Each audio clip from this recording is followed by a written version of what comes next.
Penampakan 5 ekor gajah putih langka turun ke kebun warga di lintas Jalan KKA Aceh. Di mana, Pak? Gajah putih. Gajah putih nampak itu kan habis berapa itu? Bisa lewat tak? Ada 5 besar tuh. Di situ ya? Bisa nggak bisa lewat bang? Bisa. Udah ke sana. Nah, depan dikit nampak tuh. Oh, ya. udah ke situ dia. Gajah putih tuh. Ya makasih bang. Kasih, Bang. Mana dia? Abang mau nampak. Oh itu ha, nampak tuh, Iya tuh. oh tuh dia tuh, nih, nih dia nih, tuh nih gajah putihnya, tuh nampak tuh. Bagus sekali gajahnya. Buat di pelet dah.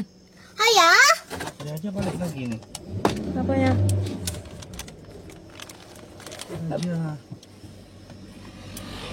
Bukan, udah lewat. Yolah, dia mau jalan itu. Ada 5. Mana lagi? Ayah. Ada gajah. Itulah dia 5 tuh di atas tuh, di atasnya tuh kan ada 5 tuh gajah. Oh ya, kok banyak gajah. Udah lah bang, cepat lah bang, nanti jalan dia. Itu nampak tuh. Tuh gajah tuh, tuh. Kapar kepekekahnya lu. Ayah. Ayah nak. Lihat gajah dulu kita. Tak mau ayah. Langka. Jadi nak mati ayah. Jadi mati ayah. Langka ada gajah, apa cari mati? Kok besar gajahnya, kok nggak diambil? Tiba-tiba tuh depan kita. Gimana? Tak mau Tapi adik. udah abrik gajah. Tak mau adik ya. Takut. Turun tengok tuh. Lagi dah itu.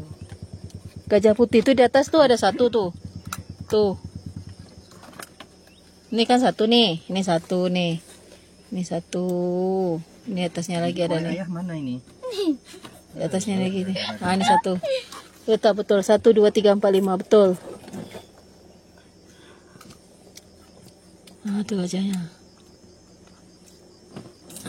Itu aja. Lawan kopoi ya. Udah abrik. Ya udah yuk lah. Kak. Ayo dah. Apa yuk, abang aja kok senang gini ya. Yang nggak pernah lihat ya gajah. Lihat gajah itu. Tadi mau tadi. Iya. Lihat gajah tuh. Ya datang dia gedebum jalan. Nah, gajah kan agak lambat. Nah, ada jalan tuh yang atas sudah jalan tuh. Kan udah ke sini langsung. Bapak nih. Kirain tadi di jalan abang tuh, bang ada gajah katanya di bawah tuh. Kok mana bisa?